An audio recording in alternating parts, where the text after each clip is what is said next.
विषारी दारू प्रकरणामधला आरोपी त्याच्या घरावर आता बुलडोजर चालवला जातोय।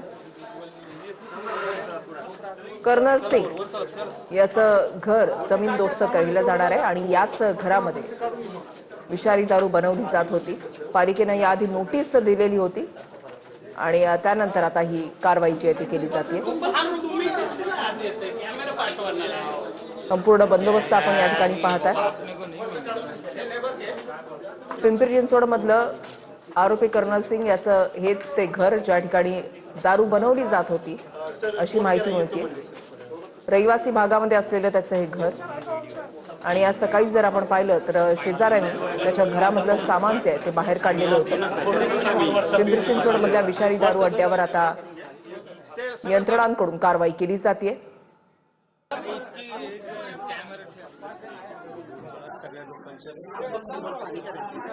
पोलीस या ठिकाणी पोहोचलेले आहेत।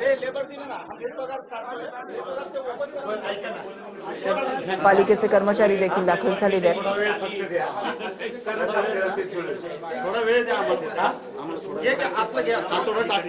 सर काय सांगाल कशा प्रकारे कारवाई जी आहे ती असणार आहे?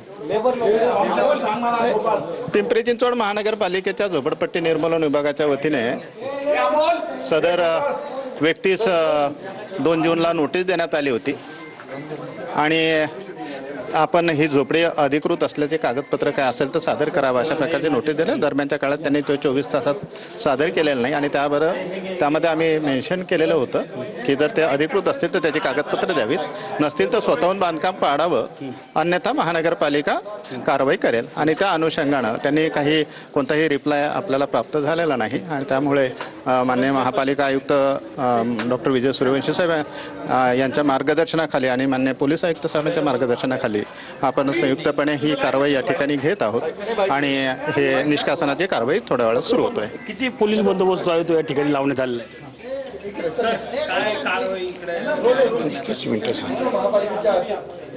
हिंदी में सर बताएंगे।